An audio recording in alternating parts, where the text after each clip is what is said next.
साथियों, आज अपन संविधान के बारे में कुछ महत्वपूर्ण जानकारी समझ रहे हैं।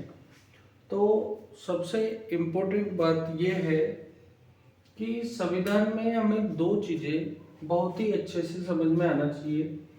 एक अनुसूचियां और एक संविधान के भाग।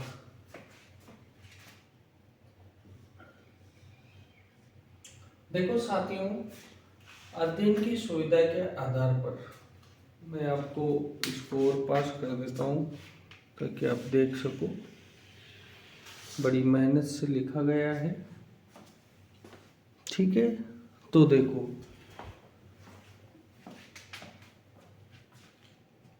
संविधान नियमों का समूह होता है और इन नियमों को हमने दो भागों में बांट लिया है। एक सरकार से संबंधित होते हैं और एक जनता से या जनता के लिए है। देखो, कुछ इनमें से निरसित भी हो चुके हैं जिसको बोलते हैं लैप्स। जैसे भाग हमारा है जो लैप्स हो चुका है। तो अब देखो, यहाँ बहुत ही सावधानी से समझना भाई, ज़्यादा। आप जानते हो एक केंद्र सरकार होती है, एक राज्य सरकार होती है, एक संघ राज्य क्षेत्र होते हैं, एक स्थानीय प्रशासन होता है और एक जनजातीय प्रशासन होता है। भाग 5 की बात करें तो केंद्र सरकार है, 6 की बात करें राज्य सरकार है, 8 की बात करें जनजातीय संघ राज्य क्षेत्र है, 9 की बात करें स्थानीय सरकार है और 10 की बात करें तो जनजातीय प्रशासन है। भाग बोल रहा हूँ मैं। 5 में केंद्र शासन, 6 में राज्य शासन, 8 में संघ राज्य प्रदेश, 9 में पंचायत वगैरह स्थानीय और 10 में जनजातीय। अब इस केंद्र और राज्य सरकार के 3 पार्ट होते हैं। कार्यपालिका होता है, व्यवस्थापिका होता है और न्यायपालिका होता है। तो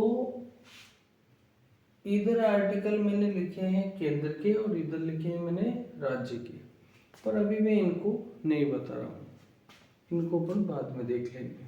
जैसे यहाँ स्थानीय की अपन ने एक पंचायती राज, शहरी स्वशासन और सहकारी समितियां।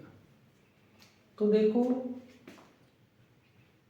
अगर मैं बात करूं कि भाग 9 में ये है, तो यहाँ सेपरेट भाग 9 में पंचायत, 9 क में शहरी स्वशासन और 9 ख में हमारे पास आ गया सहकारी समितियां। इसी प्रकार से जो जनता के लिए पार्ट है उसमें एक तो नागरिकता, सबसे इम्पोर्टेंट अनुच्छेद जो है 5 से लेकर 11 तक नागरिकता। फिर उसके बाद यहाँ अधिकार और कर्तव्य, यानी नागरिकों की क्या अधिकार हैं और क्या कर्तव्य हैं। फंडामेंटल राइट्स यानी मौलिक अधिकार और नीति निर्देशक तत्व। तो मौलिक अधिकार 12 से 35 तक भाग 3 में है और नीति निर्देशक तत्व 36 से 51 तक भाग 4 में है। फिर हम देखते हैं कि कर्तव्य तो 51 क में है। हाँ, ये हो सकता है कि प्रश्न पूछे कि भाई इनमें से कर्तव्य क्या मूल संविधान में थे, तो हाँ, ये मूल संविधान में नहीं थे। इन्हें बाद में सरदार स्वर्ण सिंह समिति की सिफारिश पर जोड़ा गया था। देखो, हमारे संविधान में चाहे कोमा ही हो, उसे हटाने या जोड़ने के लिए भी संविधान में संशोधन करते हैं, तब जाकर ऐसा संभव होता है। देखो, ये तो अभी अपन ने जनरल बात करी, किस किस से संबंधित, एक तो सरकार से संबंधित और एक जनता से संबंधित। जनता से संबंधित भाग कौन कौन से आए? तो जनता से संबंधित भाग आए नागरिकता भाग 2, उसके बाद में 3, 4 और 4 का। यानी कि जनता से संबंधित भाग में अपने सामने कौन कौन से आ गए? 2, 3, 4 और 4 का। ये सरकार से संबंधित में कौन कौन से आ गए? तो सरकार संबंधित 5, 6, यहाँ पर 5, 6, 8, उसके बाद में 9, 10 सरकार से संबंधित भाग आ गए। खैर आगे बढ़ते हैं। कुछ ऐसे रूल हैं जो केंद्र राज्य संबंध दर्शाते हैं। कौन कौन से संबंध दर्शाते हैं? विधायी और प्रशासनिक संबंध से संबंधित भाग है 11। अनुच्छेद 245 से 263 दो तरह के संबंध, विधायी और प्रशासनिक। भाग 12 264 से 300 तक वित्तीय संबंध। भाग 13 301 से 307 तक व्यापार वाणिज्य के संबंध। भाग 14 308 से 323 तक सिविल सेवा से संबंध। भाग 15 यहाँ पर जो है भाग 14 के बाद भाग 15। भाग 15 में जो है 324 से 329 निर्वाचन से संबंध। फिर आता है अपने सामने भाग यहाँ पर 17, ये 17 है और ये 16 है। तो भाग 16 में पिछड़े वर्गों के कल्याण, 17 में राजभाषा और 18 में जो है आपात उपबंध।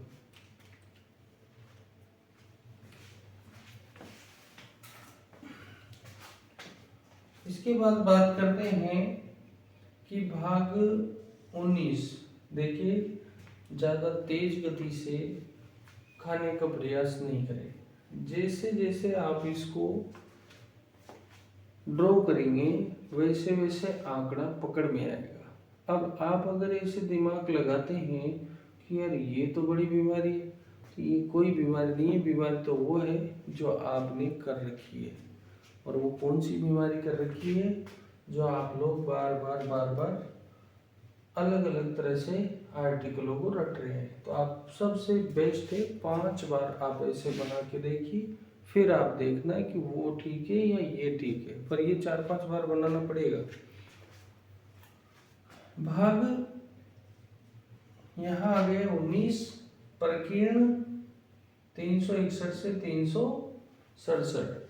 प्रकीर्ण होता क्या है कि कुछ आर्टिकल 361 में यहाँ पर अतिरिक्त डाटा है और उन्मुक्तियां या छूटें दी गई है। कौन कौन सी छूटें दी गई है? कि राष्ट्रपति और राज्यपाल जो होते हैं, जब वो पद पर होते हैं, उनके खिलाफ कानूनी कार्रवाई नहीं होगी। ऐसी जो छूटें हैं, संरक्षण है, वो 361 में भाग 19 में है। देखिए आप 361 तो पढ़ लिया आपने, राष्ट्रपति जब पढ़ा, लेकिन भाग पूछ लिया तो 19 आएगा। ऐसे भी इनको लिंक करना पड़ेगा। बाकी हम आधा आधा डाटा पढ़ते हैं और आधा ही हम पढ़ने के लायक हैं। बाकी थोड़ा सा उसको जनरल सा लिंक करना है तो हमारा कभी ना कभी जो परीक्षा में एक बहुत अच्छा प्रश्न सही हो सकता है। भाग 20 अनुच्छेद 368 संविधान में संशोधन की प्रक्रिया। देखिए बहुत इम्पोर्टेंट है।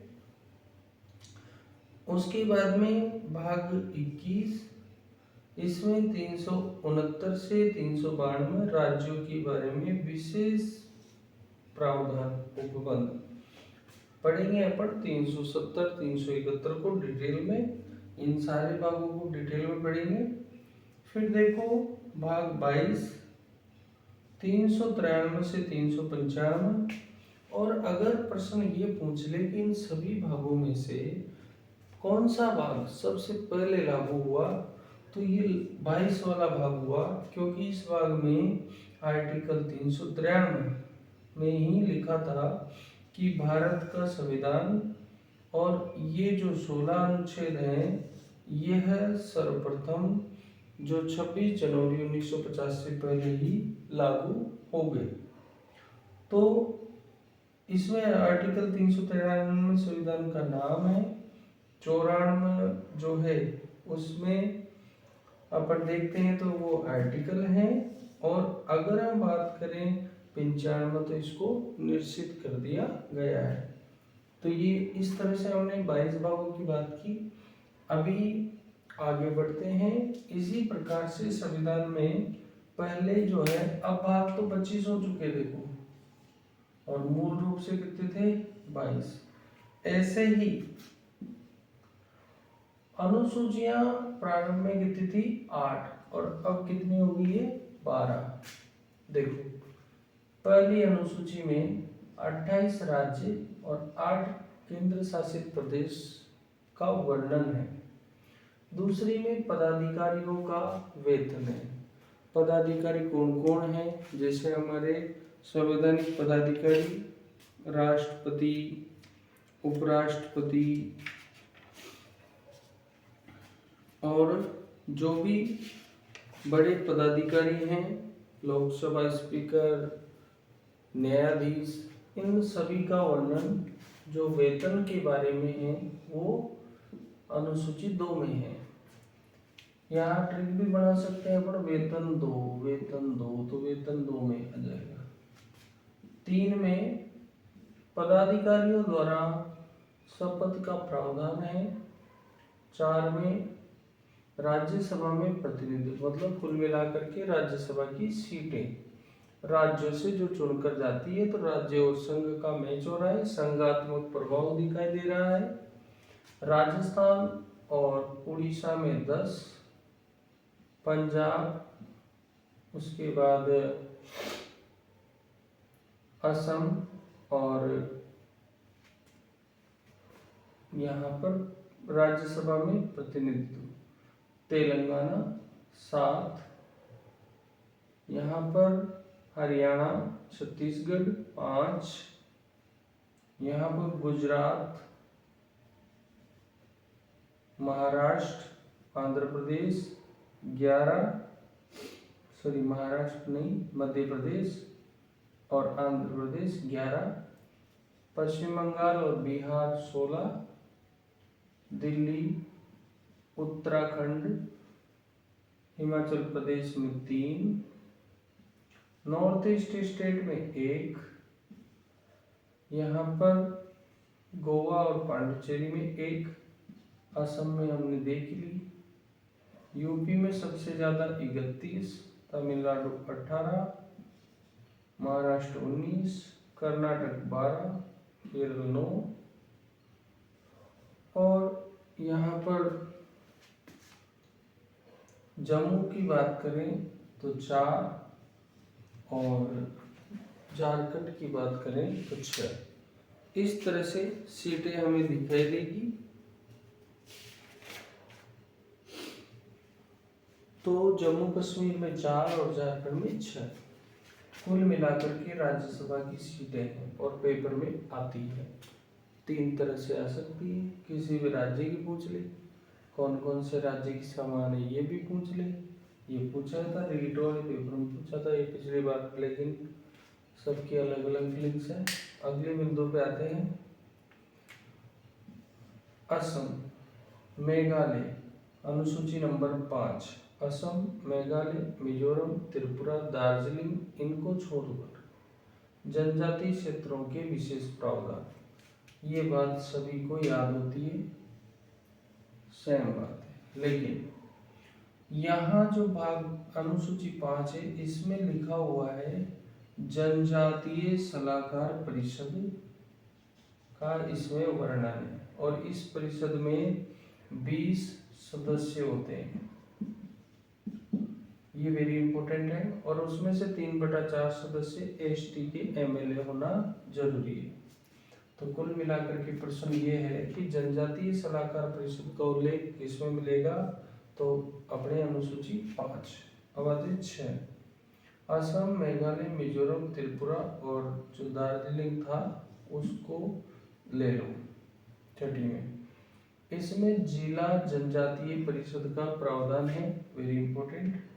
और इसमें सदस्य कितने होते हैं, 30। तो क्वेश्चन देख लो, जिला जनजातीय परिषद किस राज्य में होती है, तो ये लगा दो, असम, मिजोरम, मेघालय, त्रिपुरा और दार्जिलिंग। इस तरह से आप आंसर बना सकते हैं।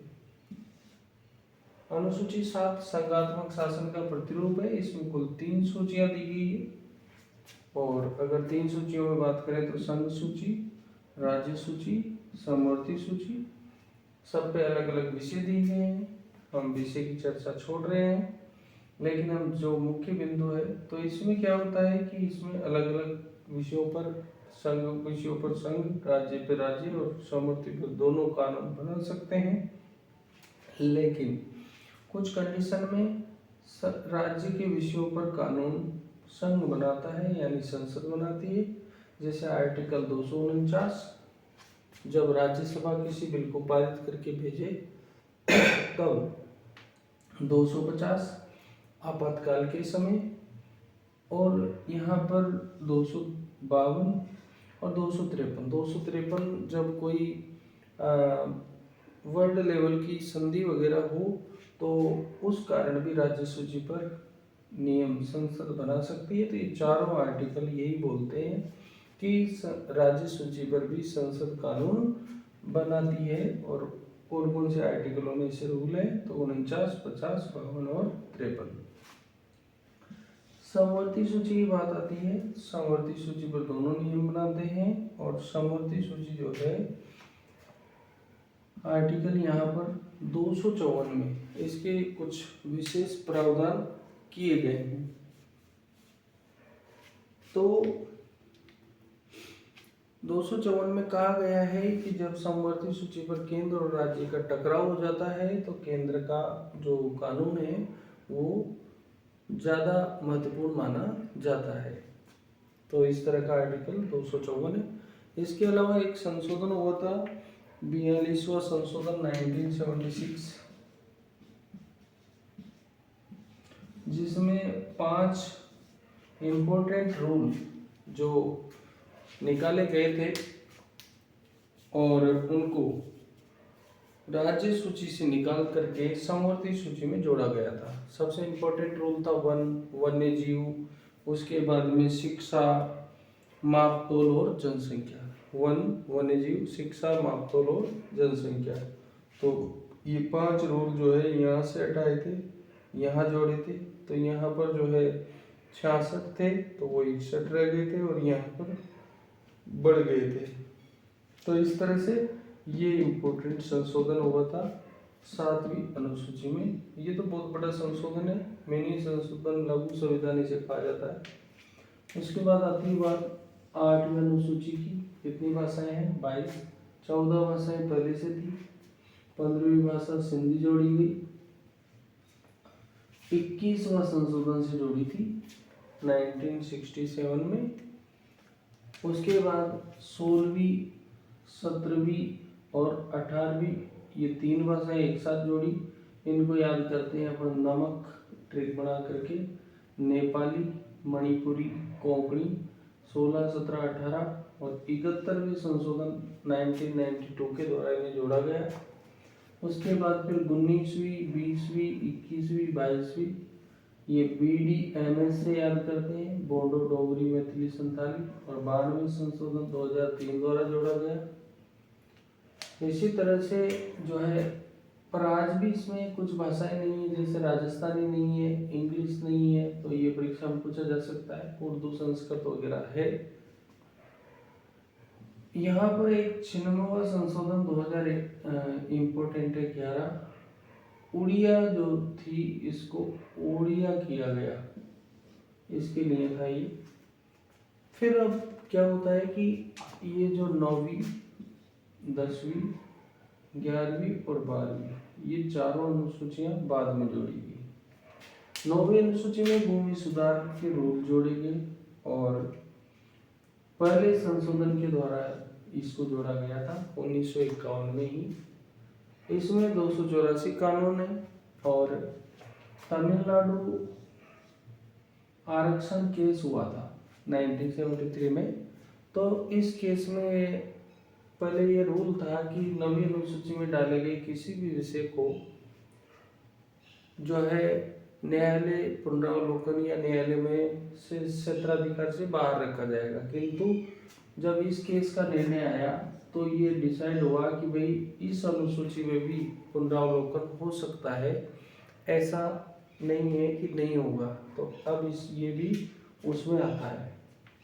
थोड़ी बात कम समझ में आ रही होगी, लेकिन एक दो बार समझेंगे तो आएगी। दल बदल के प्रावधान 10वीं में 52वें संशोधन 1985 के द्वारा अंतिम निर्णय कौन करेगा? स्पीकर। सबसे इंपॉर्टेंट प्रश्न यही है। तो दो रूल लगते हैं, 1/3 और 2/3 वाला। 1/3 मतलब कोई 1/3 सदस्य पार्टी छोड़ देते हैं और नई पार्टी बना लेते हैं तो वो दल बदल नहीं माना जाता है, उनकी सदस्यता भी नहीं जाती है क्योंकि उन्होंने नई पार्टी बना ली, उसे विभाजन कहा जाता है। और 2/3 सदस्य अगर किसी पार्टी को छोड़ के जाते हैं और वो किसी और दल में मिल जाते हैं तो उसे विलय कहा जाता है। इसमें भी दल बदल के रूल लागू नहीं होते हैं, लेकिन समय समय पर परिवर्तन हुए हैं और 91वां संविधान संशोधन 2003 में एक रूल बनाया गया कि 75 एक आर्टिकल में 15% ही मंत्री हो सकते हैं और दल बदल करने वाले व्यक्ति को मंत्री नहीं बनाया जाएगा, ये नियम बना रखा है। 2003 में 164वां संशोधन हुआ और 15% ये 2003 में 64वां नई आर्टिकल है। 91वां संशोधन ही है, ये राज्य से संबंधित है। राज्य की मंत्रिपरिषद में भी 15% ही मंत्री होते हैं, वही बात है, न्यूनतम 12 संख्या होती है। राजस्थान की निकालो तो वो संख्या से निकाल सकते हैं अपन। पंचायती राज की जो रूल है, 73वें संविधान संशोधन से पंचायत राज को संवैधानिक दर्जा दिया गया था और जो है इसमें कुल 29 विषय रखे गए हैं। इसी तरह से जो है यहाँ पर 12वें में नगर स्वशासन के बारे में 74वें संविधान संशोधन 1993 जो है 92-93 में ये हुआ और इसमें कुल 18 विषय हैं। इस प्रकार से हम बेसिक जानकारी हमारे संविधान की ले रहे हैं।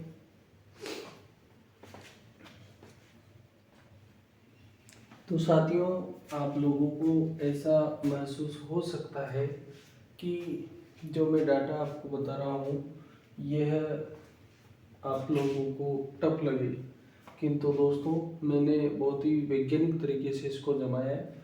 मात्र अगर आप इस पेज को रेडी करते हो तो छोटे मोटे कोई से एग्जाम आप देने जाओ एग्जाम में तो आपको प्रश्न जो है उत्तर की ओर आपका दिमाग अग्रसर हो जाएगा, ये मेरी पूरा विश्वास है मुझे। देखो, इतना महान व्यक्ति तो मैं हूँ नहीं जो आपको गारंटी दूँ, लेकिन इतनी गारंटी मैं दे देता हूँ कि पेपर देने के बाद आप जो निर्णय लेंगे वो सही है।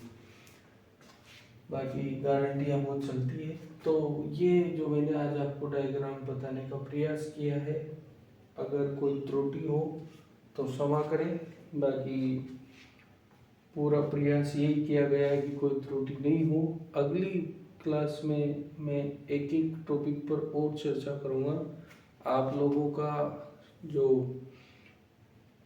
मुख्य इसमें योगदान रहता है आजकल ऑनलाइन सिस्टम में, तो आप लोग भी हमारा सहयोग करें। अगर आपका कोई मित्र है उसे आप जोड़ने की कृपा करें। धन्यवाद।